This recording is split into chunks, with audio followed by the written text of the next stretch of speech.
Hi, and welcome to the Kubernetes podcast from Google. I'm your host, Abdel Sigiwar. And I'm Caslin Fields.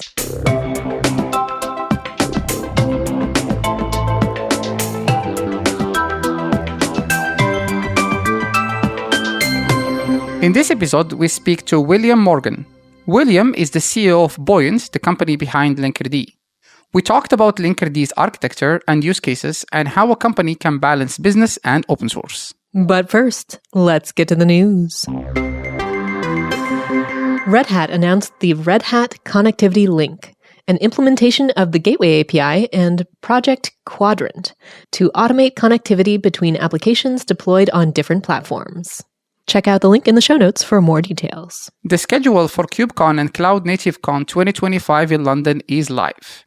The event is taking place April 1st to 4th in Excel, London. The call for proposals for the next major KubeCons are still open. For KubeCon China and Japan, the CFP will close February 2nd, and they are accepting proposals both in Japanese and English for KubeCon Japan and Chinese and English for China. And for KubeCon India, the CFP will close on March 23rd, and applications are expected in English. KubeZonit is the name of a new open source project from Polar Signals. The tool uses eBPF to measure and report cross-zonal traffic in Kubernetes-hosted on-cloud environments. Network traffic between availability zones in the cloud are not typically free, and the tool provides users with the visibility to monitor cross-zonal traffic and optimize their setup to be more cost-effective. And that's the news. Today, we are talking to William Morgan. William is the CEO of Buoyant, the company behind Linkerd. You worked at Twitter before as a software engineer and also an engineering manager, and you have a very long experience in the field. I'm super excited to talk to you today. So welcome to the show, William. Thank you, Abdel. Great to be here, and thank you for having me. I'm glad we managed to finally get to do this. Yeah. Last time Linkerd was on the show was 2022. I actually checked it out. So I guess in 5 years, there have been a lot of new things, I hope. But as usual, we try to start our episodes with the assumption that no one knows what we're going to be talking about. So my first question to you is, what is Linkerd? Can you give us a basic introduction? It's an open source project, and it's a service mesh. And in the early days of Linkerd, I often had to spend a lot of time explaining why service mesh was like a thing that you had to care about. Nowadays, that term at least has kind of become a little more common. But the idea is that you add Linkerd to a Kubernetes cluster or a set of clusters, and it kind of provides this application layer of networking, where normally we think of networking as, how do I get a TCP packet from point A to point B? A service mesh like Linkerd is going to be focused more on how do I get HTTP requests to go, safely from one pod to another? Can I do retries? Can I do timeouts? Can I do request level load balancing? Can I send it across clusters? Can I secure both sides of the connection with mutual TLS so I can encrypt things and keep it, and authenticate them? So kind of this higher order level of features. So that's what Linkerd does. And the goal for us is, you should be able to add Linkerd to an existing Kubernetes application and not break the application and not have to change any of your configuration. You should be able to just start getting new and powerful capabilities. Awesome. So the way I always describe service mesh is it's adding intelligence to the network layer, essentially, in a way, without having to change the application, as you said. So you don't really need to modify your application to be able to do MTLS, end-to-end encryption or authentication or stuff like that. Right. So as somebody who have been dabbling mostly in the Istio space for a while, I just read the documentation to prepare for the episode. And so, you correct me if I'm wrong. So Linkerd follows a very standard kind of architecture, control plane, data plane kind of architecture with sidecar proxies, right? Yes. So what makes it different from other service meshes out there? Yeah, I think the biggest difference kind of starts with a philosophical difference, which is our angle for Linkerd has always been around maximizing simplicity and especially operational simplicity. So our model of our user is, okay, here's some poor soul who's been, tasked with adopting Kubernetes and learning everything about Kubernetes and the kind of rich, set of knowledge you have to imbibe in order to be able to operate Kubernetes successfully. And now they're adding Linkerd into that mix. Can we minimize what they really have to know? Can we stick as closely as possible to, kind of the way that Kubernetes already works?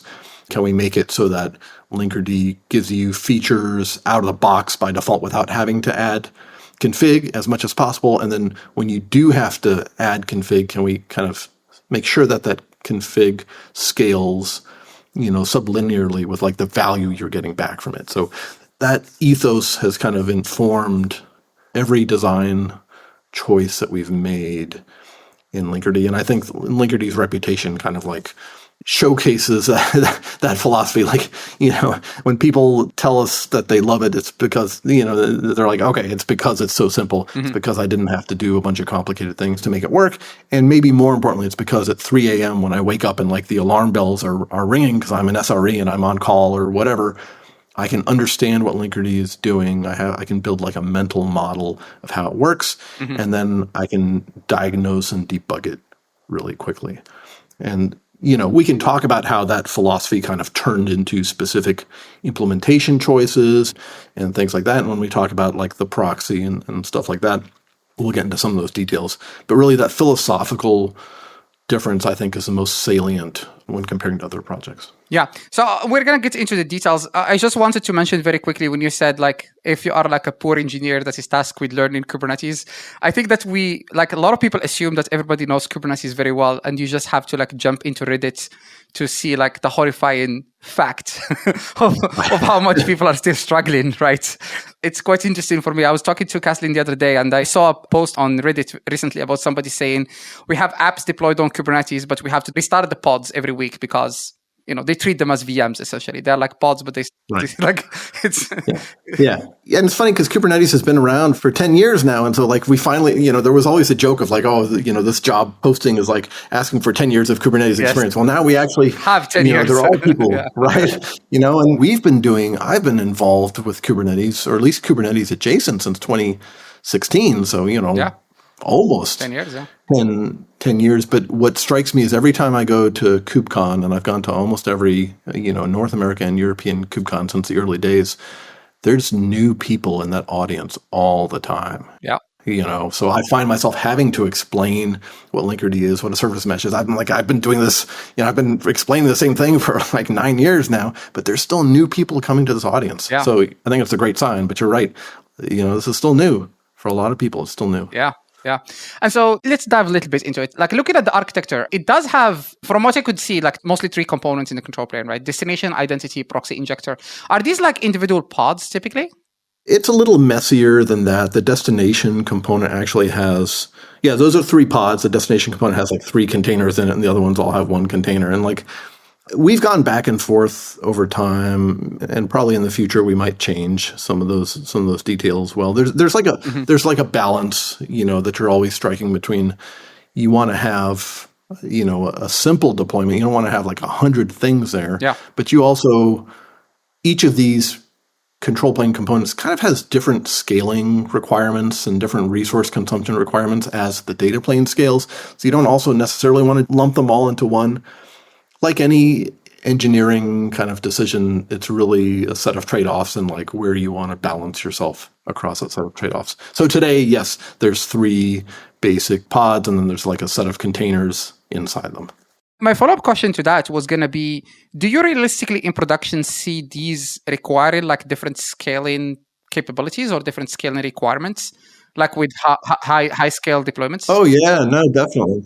Yeah, like, the proxy injector, for example, that's a mutating admission controller thing. The only time it gets called is when a pod gets created. And so, if you suddenly create a whole crap ton of pods, or if you have lots of pod churn, then that thing is really heavily used. If not, then it requires a minimal resource, basically doing nothing. Yeah. Whereas the destination component, a lot of what that is serving is like service discovery lookups, kind of like dynamic configuration. So that tends to be the heaviest thing to scale, and it scales, kind of roughly along the lines of, what's the size of your data plane. It also depends on what the data plane is doing and how much traffic it's taking and how many new pods are being created. And so, that turns into how many lookups do we have to do. Yeah. So they do have pretty different scaling considerations based on the nature of your application. I see. Yeah, and I guess you probably might have guessed it. My question is always related to that infinite debate about like microservices versus monolith, and other service mesh tools have gone between the two, right? So that's why I was asking was this... Yeah, and I don't have like a strong, I think earlier in my career I would have had like this kind of strong philosophical viewpoint. And at this point, I tend to be pretty pragmatic about it. I think there's lots of value. Like, Istio kind of famously went to the monolithic control plane. I think there's value to that. Is there enough to push Linkerd over the edge to do that? Maybe, every once in a while we kind of like consider it and try and outline the pros and cons, but it's just a collection of trade-offs at this point. Yeah, cool. And so coming down to then if we go down to the data plane, I would have to, and excuse me for the term, you guys are a little bit old school. You are still doing proxies. Yeah, well, this is a more... all the new kids are not doing proxies anymore. Well, no, they're still doing proxies. Everything ends up being a proxy. It's just where do you put that proxy, and then, how much do you talk about it? Let's be correct in my statement. The cool kids are not doing sidecars anymore. Well, I wouldn't even say they're the cool kids. I think we're the cool kids, and they're the fuddy-duddies. Because the first version of Linkerd didn't use sidecars either. Oh, yeah? First version of Linkerd used per node proxies. A shared proxy? Now, this is like in the ancient days. This is like 2016, I think. I'm not saying this is we moved away from the model for a reason, but, part of the reason was because we had these very heavyweight proxies at the point. And they were actually running on the JVM. They're written in Scala. Oh. We had built them on top of a bunch of Twitter open source libraries that, we had used. And the JVM, it's not very cool these days, but it is very good at scaling up. Yeah. It's not very good at scaling down, And so we were like, well, these proxies are like 150 megs. There's no way that we can, really use them as a sidecar. So we'll just put them on a per node basis where you kind of can amortize that resource usage. And it worked pretty well. And that was the first version that went to production kind of famously at companies like Monzo. But then what we learned, and the reason we moved to sidecars later, was it was just really annoying operationally, because you'd have this one proxy would be responsible for whatever random selection of pods had been allocated to that node. Yeah. And then if that proxy died, or if you were rebooting it because you were upgrading it or whatever, then like some random section of your application is not working. Of your applications would be impacted. Yeah. And so the kind of the operational, blast radius was really random, and the security blast radius was not great. You have all the TLS certificates sitting in memory and like this one thing, and you're like, well, it's kind of like defeats the, we did all this work to get containerization and like isolation, and now we've kind of like undone it. We took all our TLS certificates and we're just mixing them in memory in this one process. Yeah. So for a variety of reasons, we moved to sidecars. So yes, we're the cool kids. They're the fuddy-duddies that are going back to the olden ways. All right, I just wanted to see how much I can trigger you with that. But so let's talk about the proxy. So it's called Linkerd 2. I assume that's because there was a Linkerd 1. Yeah, that's right. And it's written in Rust. Yes, yeah. And you call it a micro proxy. So it's just a sidecar that does basically what most sidecars in most other service meshes does, right?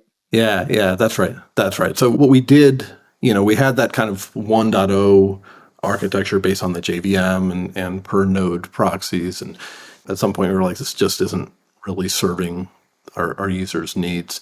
And so we wrote Linkerd 2.0. And by the way, you should never like rewrite your project from scratch, right? This is like the classic, second system syndrome. Like every software engineering textbook is like, this is a bad idea. So we did the bad idea. Sure. That's what came out. Maybe we got lucky.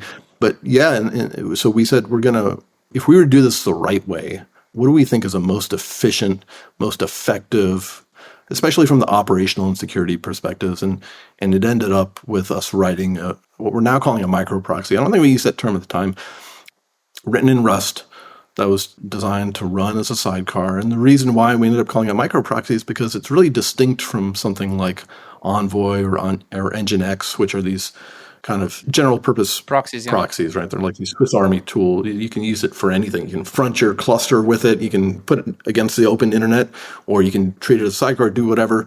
For us, we were like, we're going to trim it down to the bare minimum. Like, what is just the features that you need when you're running in a cluster and you're next to a pod. And we're going to do it in Rust. And, this is like 2018.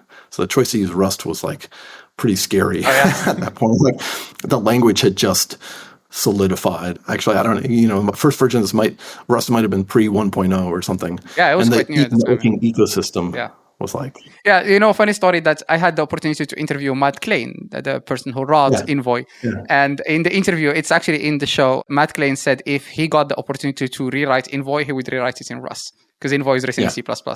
Yeah, well, I think in the world of, what year is it, 2025? Like that was a clear win, but at the time it was a real gamble. and we had to spend the next couple of years. Again, this is a terrible idea. You should never do this, but we had to spend the next couple of years kind of funding some of the basic networking ecosystem. There's libraries, if you're a Rust person, there's libraries like Tokyo and Hyper and H2 that are the foundation of any HTTP proxy that just weren't there or were in like the most rudimentary forms.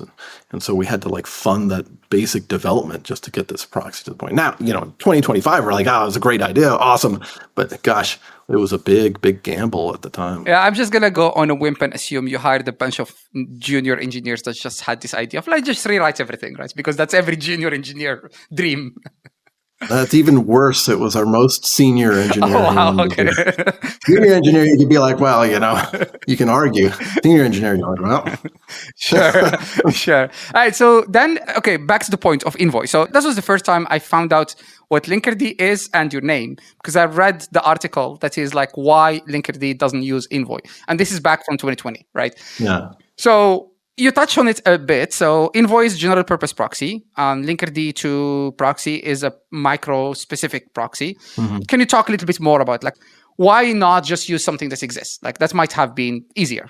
Yeah, I felt kind of uncomfortable writing that article too. This was back in 2020, like you point out. But there were so many people who were saying like, well, why don't you use Envoy? Envoy is the de facto standard for service meshes. Why are you doing this? And I was like, Envoy is a great project and I don't want to like shit on Envoy. Do I have to really write a blog post where I'm like, and here's why Envoy? So I tried to make it as like as friendly towards Envoy as possible. But I think for us, the core insight was the data plane is kind of the heartbeat of, it's the most important part of the service mesh. Because that's the part that your application traffic is going across. And we had, even back then, we had users and adopters who were sending financial transactions across, or who were sending medical data across, or who were doing, sending incredibly sensitive information through the proxy. And it didn't feel right to us as kind of security-minded people to use C++ for something like that. No human being is able to write C++ in a safe manner. It just felt like we had to build something that was really going to be future-proof. And so that led us to Rust. If you're not a Rust aficionado, kind of the biggest difference is that the language and the compiler have a whole set of checks and technologies and whatever, the borrow checker kind of famously, that prevents you from misusing memory in unsafe ways. And so that ends up meaning that, your Rust program is going to run just as quickly as C and C++ and like it's close to the middle, but you avoid this whole class of security vulnerabilities that are unfortunately endemic to C and C++. So even back in 2018 when we were making this call, we were like, it just didn't feel right to use something, that was going to be kind of unsafe by default. This is like, I've heard all sorts of arguments against C and C++, and for Rust, this is the first time I hear a safety or security focused argument, right? Yeah, it's the first time I hear somebody say like, it makes so much sense when you talk about it, but I've never heard somebody say like it doesn't feel right to write something that could potentially be unsafe, that would handle sensitive data, right? Which you're right. Which is funny because a lot of other open source tools that the internet relies on are actually written in C++, and they handle arguably a lot of sensitive data.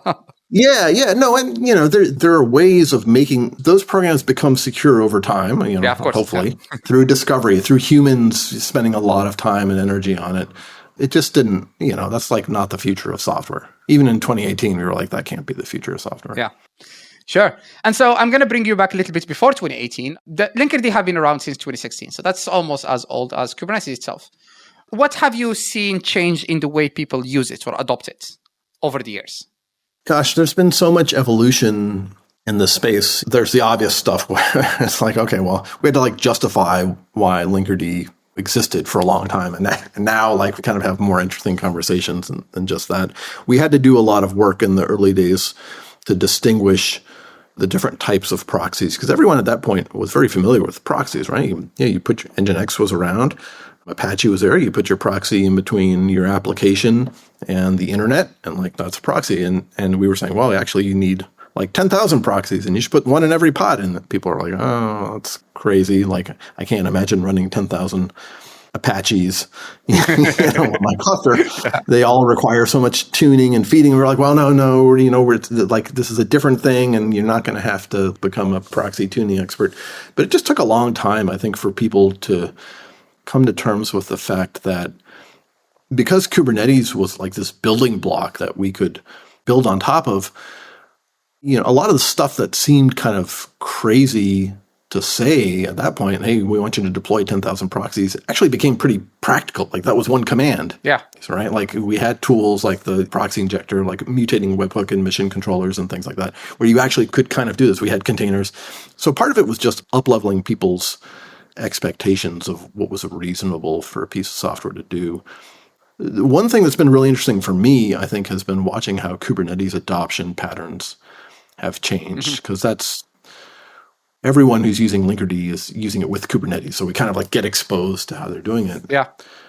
Multi-cluster is like a really interesting one for me. We added the first version of multi-cluster in like, 2019, 2020. It was pretty early into the project. And it was basically like, hey, I've got these two clusters and like I need them to talk to each other.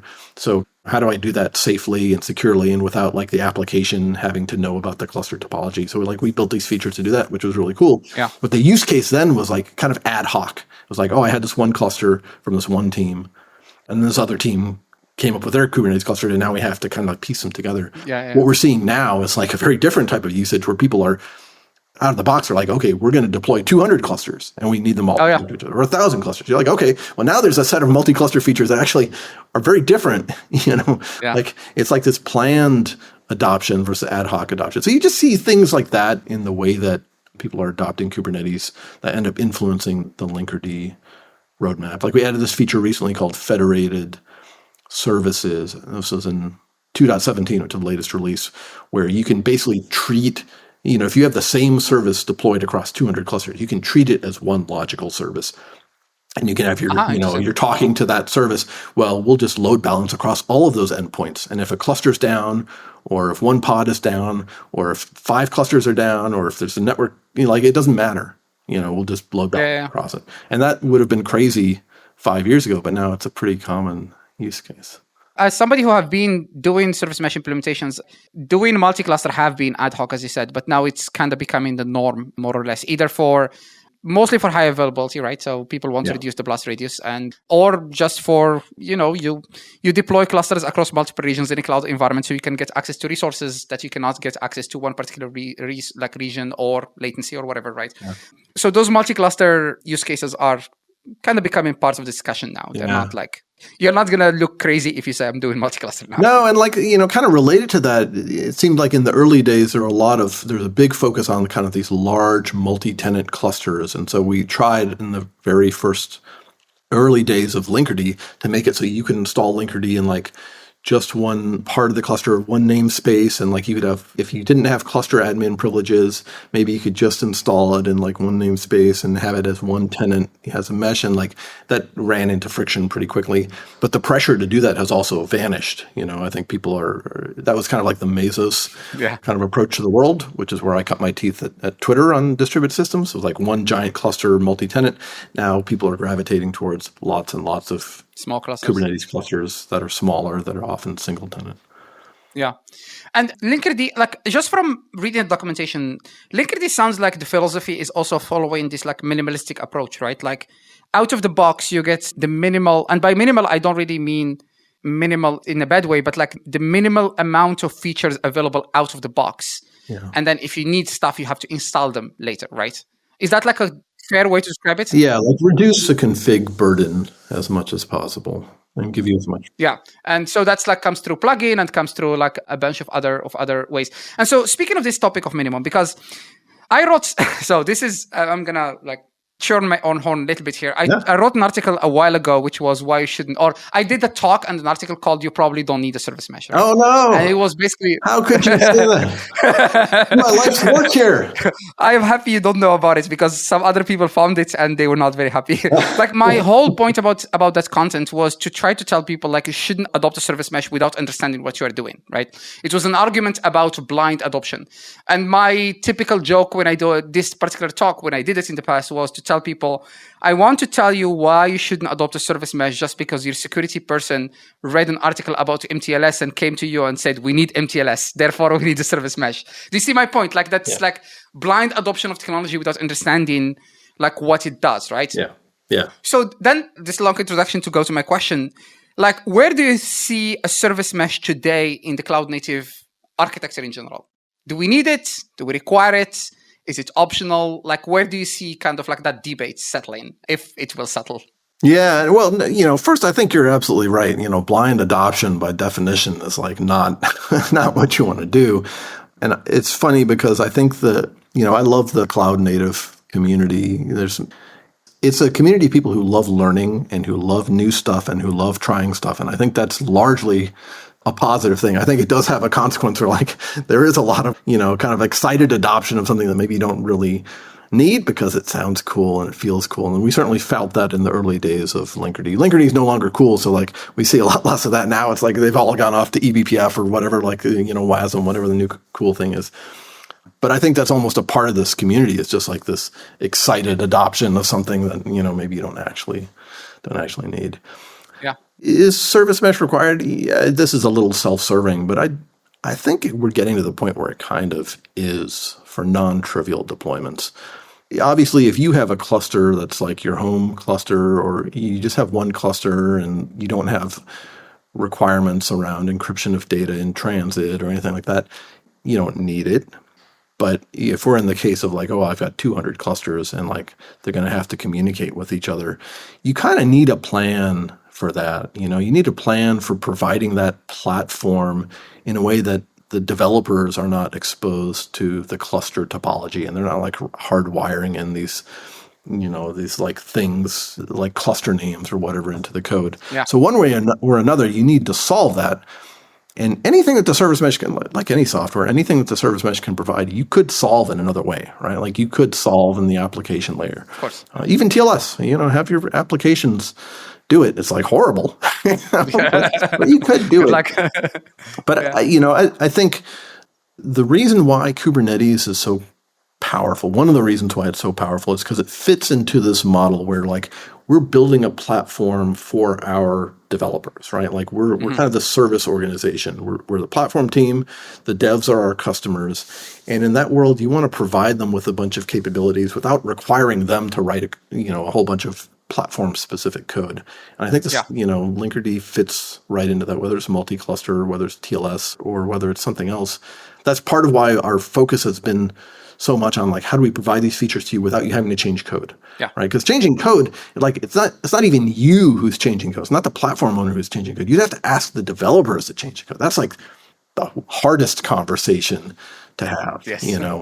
So there's simple cases that don't require it. But I think as Kubernetes adoption evolves, it starts becoming pretty important. Yeah, it's interesting because my experience 5 years ago have always been the topic specific. You mentioned the topic of like encryption in transit. That conversation was something I would have with regulated environments, regulated industries. So you talk to like banks or, healthcare. Now it's, in my experience, actually becoming something that it's a conversation you're having across the board. It doesn't really matter. It's just, sometimes it's like we're running cloud, but we don't trust it, right? Like we just want to encrypt our data. We don't. We don't. It's as simple as that. Well, you don't own the network. Your competitors could be running on the same network. Like you've got no idea. Exactly. So, you kind of like in the move from on-prem to cloud, you've lost all these guarantees you used to have, right? On-prem, you had the physical wires and you had the racks with the locks and you're like, all right, this data, it's not going anywhere. It's mine. Staying here. Yeah. And now you're like, you got no idea. So you have to recover some of those things that you lost from hardware. You have to recover them in software. Yeah. Yeah. I just have one more question for you. There was actually a panel discussion that you were part of. And I think that this is not, like the topic of the panel discussion is probably for me have been the defining topic of open source in 2024. Mm-hmm. And there have been more discussions going on through 2024. I don't want to go into those discussions now. I just want to get the panel discussion was about balancing, and I'm going to introduce it and then let you correct me. Sure. Balancing open source and business. How do you find that right line between being a maintainer of a project which obviously means hiring people and paying them and making money out of an open source project, right? Yeah. What's your take? Like, what's your thought on that? Yeah, gosh, how much time do we have? It's like my life's work here. Of course. And Linkerd kind of has a unique position here. Part of the reason. So I was on two very similar panels, one from kind of the founder CEO perspective and one from the maintainer perspective, because I kind of have played both those roles. The reason why those panels were there was because there's been a big change over the past 18 to 24 months where, in the world of open source, and I should say the world of commercial open source, because open source has this huge spectrum, and like what's true of the Linux kernel is very different from what's true of Python, which is very different from what's true of Linkerd, which is very different from what's true of, other projects. So we're talking specifically around what I would call commercial open source, which is really what is in the CNCF ecosystem. It's like, yeah, pretty much, yeah. With one or two exceptions, pretty much every project in this ecosystem is built by, there's a company behind it, that's paying the maintainer. Sometimes there's multiple companies, although really, if you look, the majority of the time, there's really one company where if that company goes away, one paying most of them, that project is failing.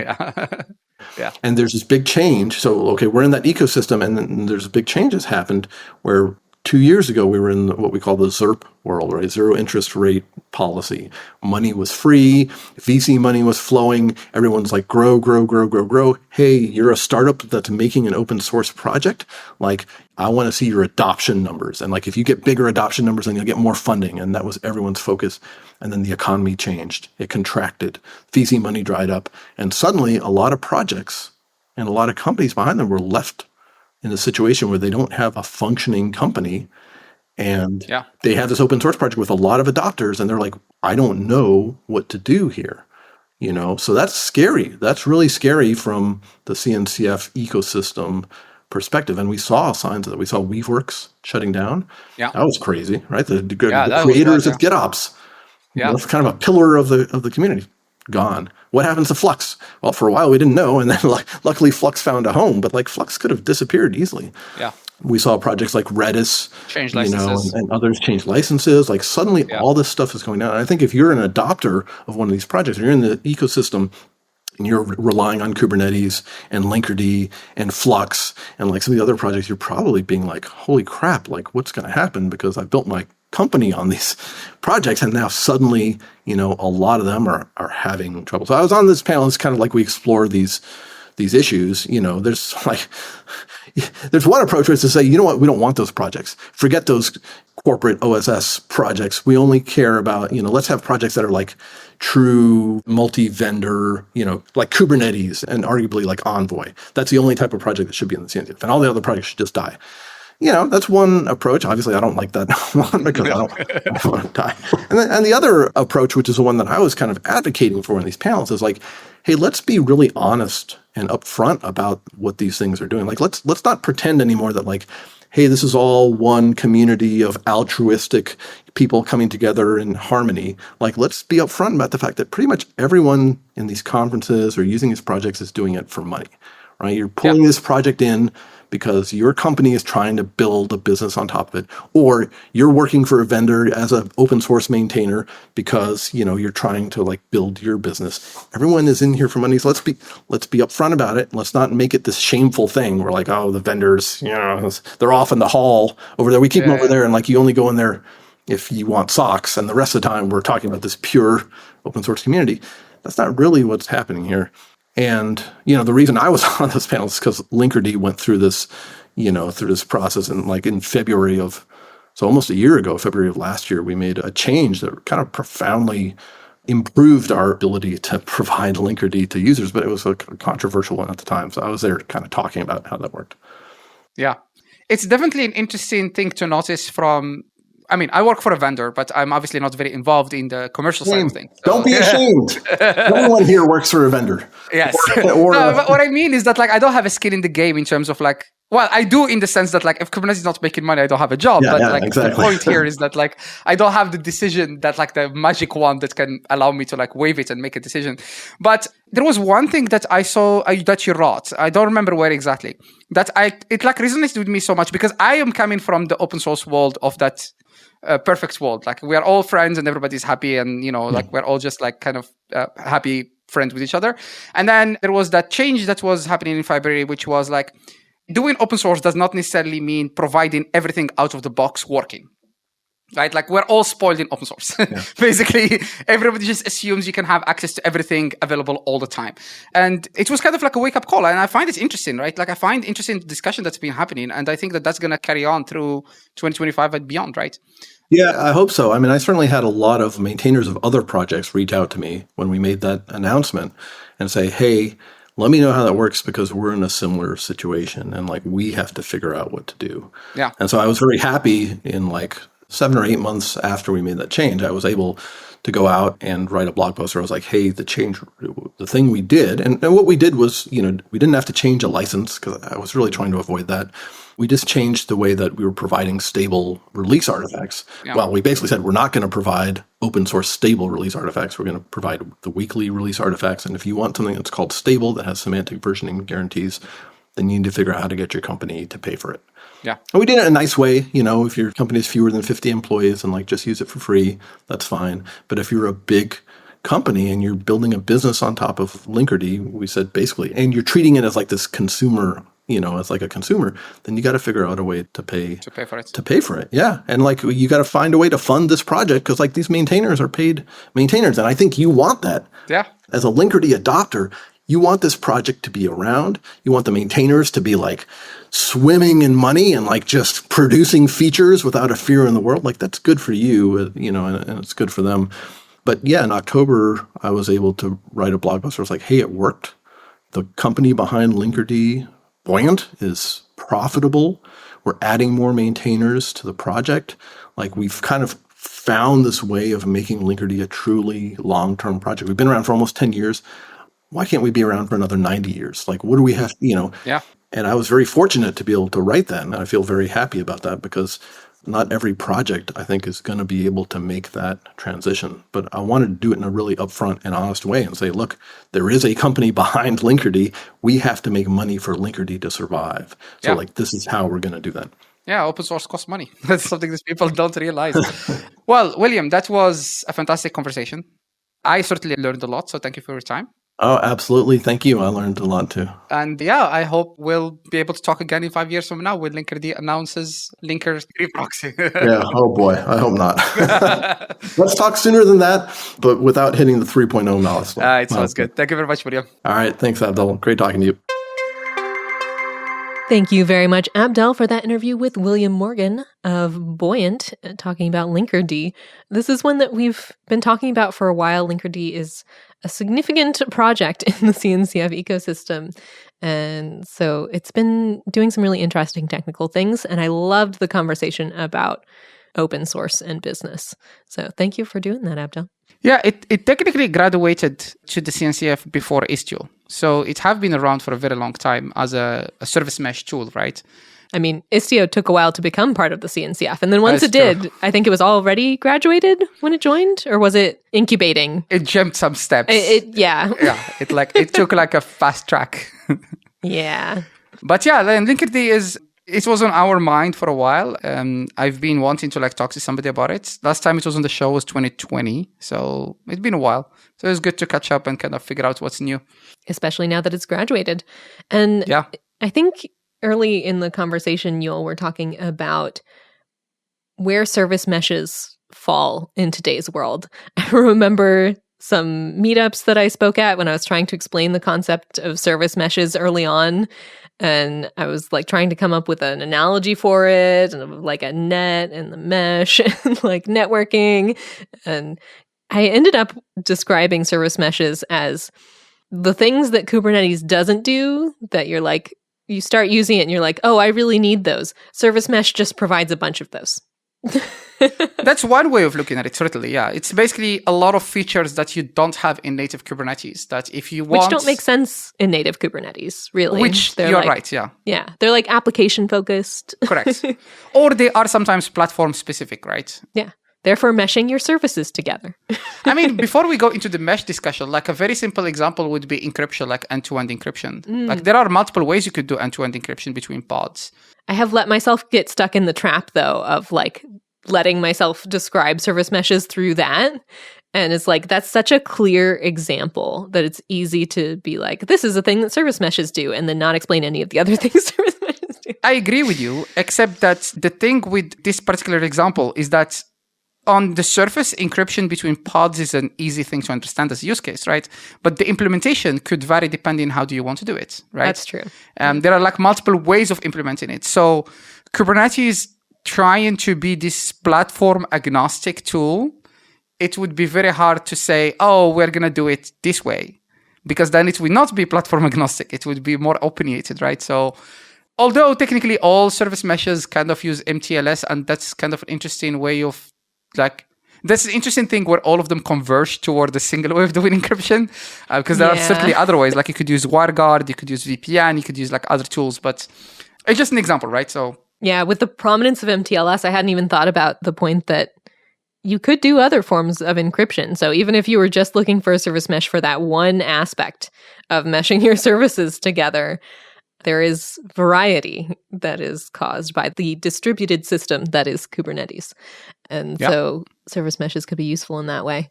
But yeah, people mostly just use MTLS.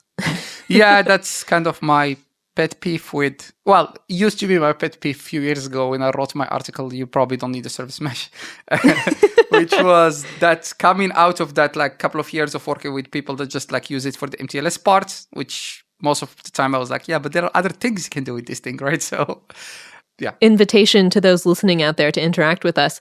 Tell us how wrong Abdel is with his talk. You don't need a service mesh. Yeah, so it's not you don't need a service mesh. It's you probably don't need a service mesh. There is a clear like separation there, right? I stole the title from Mofi. But that is very Mofi. I was invited to a bunch of places with that talk. So it was, I think talks like this have a sort of like clickbaity feel to them. Yeah, sometimes the clickbaity titles work out. You can go too far with it, though. Yeah, I mean, you have to have some substance behind what you're going to talk about, right? But the point that you should not make blind decisions about what kind of tools you're using is always a valid one. Correct. And so focusing that on service meshes, I think, is a particularly poignant one, because especially as we were talking about when service meshes first started up, nobody knew what it meant. And it's also pretty hard to understand what it is because it's so many things at the same time. Yep, very much, yeah. So it's a very valid thing to talk about. So you know what? One thing that came to mind right now, just flashbacks to the consulting time when I was doing service mesh implementations. Service mesh was very interesting as a concept in the sense that in my interactions with different personas, no one really seemed to understand it. Like I would work with people who are into cloud native and Kubernetes, and they wouldn't understand it because that's too low level for them. Mm-hmm. And then you would expect, well, certainly if I talk to somebody who's like into network engineering, they would, and they don't because that's too high level, right?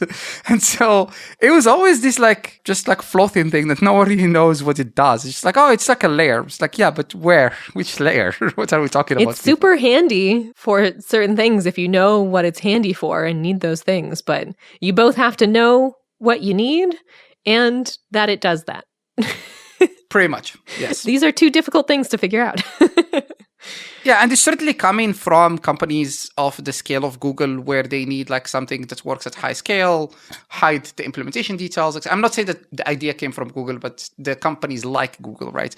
And so obviously this is one of those, it's a technology that have been evolving to serve multiple things within one entity or multiple entities. And then when it makes its way to the public, not everybody necessarily have those kind of problems. And, you know, yeah, it's a much longer conversation, I guess. Technology. Yes. One of my favorite aspects of technical evolution that you all talked about in this conversation was Envoy. Oh, yes. Oh, yeah. Let's talk about Envoy. Yeah, I am a big fan of the Envoy project by itself. Yeah. But I do understand Linkerd deciding not to go down the Envoy path because it's probably an overkill for what they were trying to achieve, at least when they were doing the implementation, right? Yeah. A whole separate project that is designed to be a proxy. It kind of gets into the space we were just talking about where service mesh is flexible for all those different environments that you might be running Kubernetes in. And Envoy, as a standalone project, also has those considerations of it might be run in different environments and things. So it's got flexibility built into it that you might not strictly need for Linkerd. And so they did their own implementation of proxy. Yes, correct. And also Envoy technically came out before, I think I will have to double check that, but probably before most service mesh tools that exist on the market. So it was designed to solve completely different problems. And then it was adopted by Istio eventually, right? If we talk about Envoy in the context of Istio. But yes, to your point, it does more than just what a service in a mesh needs it to do. Yeah. Makes sense. But really cool as a standalone project. Maybe we'll explore that someday. Well, I mean, we did an episode with Matt Klein, the creator of Envoy, I think it was last year or the year before, talking about Envoy itself, like the evolution of Envoy over time. So that was the person who created it at Lyft. That's where it was created initially. So one actually example I want to explore, speaking of end users, because that's like one of the things we want to do more of this year, there are actually companies using it without Istio. Like there are companies just running self-managed Envoy. Yeah. And that's something I want to talk about, right? I want to like have somebody on the show to talk about. Yeah, as a user. Yes. Who does yes. That would be very cool to hear more about. And one thing I really liked about the Envoy conversation, though, was that it also got into sidecars, which is one of my favorite areas in Kubernetes. Do we do sidecars or not? Particularly challenging conversation in the world of service meshes. Particularly challenging because Kubernetes just started officially supporting them last year, right? So, and even then, they're not called that. Even then, they're not called that. Yeah, yeah. I think in the context of, we didn't really touch on it with William, but in the context of Linkerd, at least, the Linkerd 2 proxy is a micro proxy, so it's pretty lightweight, right? Yeah. So it doesn't really consume that much resources. And now that Kubernetes has like first-class support for sidecars, quotes on quotes, then I think it's a good choice, generally speaking. But it's just interesting to see all these service meshes kind of oscillating between sidecar S and sidecar full or sidecar less, whatever you want to call it, right? Everything you add on to a piece of technology has potential for risk. Yes. Right? So sidecars is one of those areas that gets particular attention with like how risky is it to have sidecars on your applications. Yeah, it's funny. There is a saying in my language, in Moroccan dialect, which loosely translated is something around the lines of like add water, add flour. So imagine you're making a dough. The more water you add, the more flour you need to add. And it's like a vicious cycle. Like, where does it end? Yeah. And so if you're Moroccan and listening to me, you know exactly what I'm talking about. And it's kind of like this with technology. Like you add layers, you add problems, you add complexity. So. And that's why Kelsey Hightower's no code is the way. Oh, yes. No code is the future. Alternative code, though, Rust. Yeah. That was a bold choice. Yeah, bold choice to re-implement Linkerd into Linkerd 2 and using Rust. Sounds like it paid off for them pretty well. Rust is still pretty popular, I would say. And you reach a point, especially with the evolution of Kubernetes over the last 10 years, there have been things like Ingress is one of my favorite examples where like we thought it was going to go this way. We thought this was what people needed and it wasn't exactly what they needed. So you had to re-implement it. And that's just how technology goes is you implement the thing. People want something totally different from what you made, but they're trying to use the thing that you made to do what they want. And then maybe you re-implement it at some point. I liked that you called out that it was probably a junior engineer that did that, and then it was a senior engineer who did that. That was my assumption. Both can happen. Different reasons. Yeah. Yeah, I think it's quite interesting that they actually bet on Rust when it was still quite new and quite fresh and lacked a lot of like standard tooling and standard libraries specifically.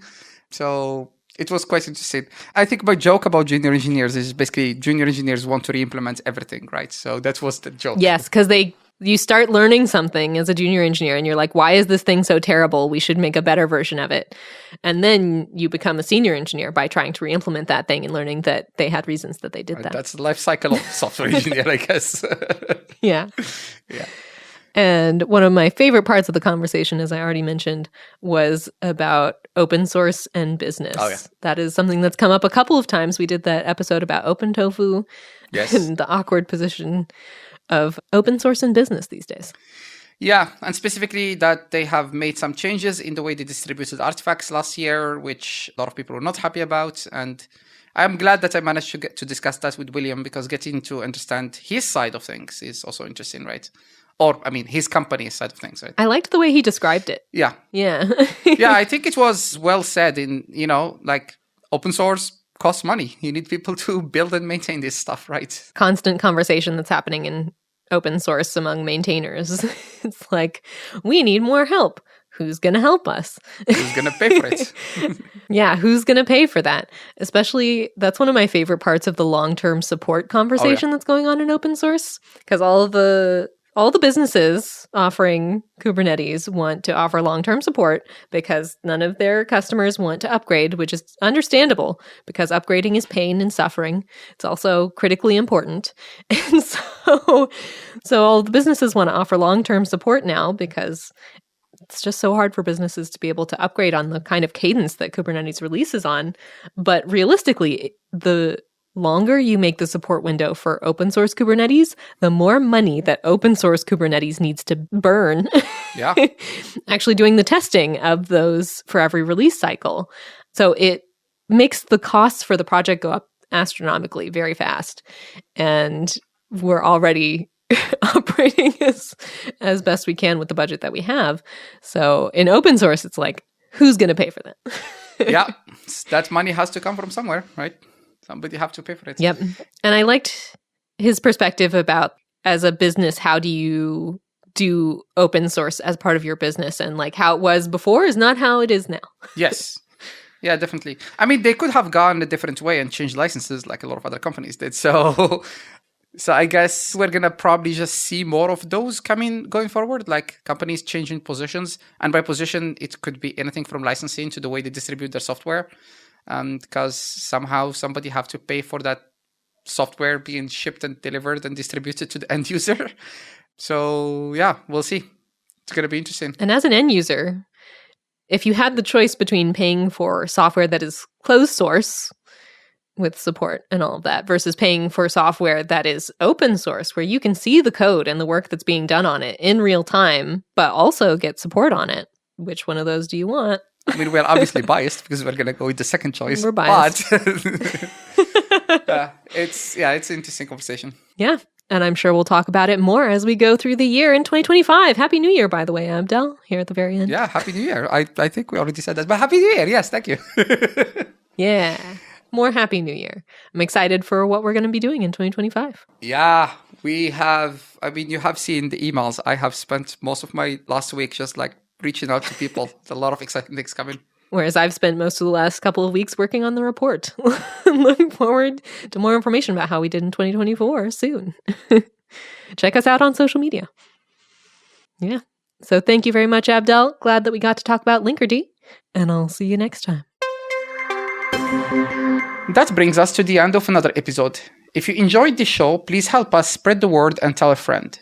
If you have any feedback for us, you can find us on social media at KubernetesPod or reach us by email at kubernetespodcast@google.com. You can also check our website at kubernetespodcast.com, where you will find transcripts and show notes and links to subscribe. Please consider rating us in your podcast player so we can help more people find and enjoy the show. Thanks for listening, and we'll see you next time.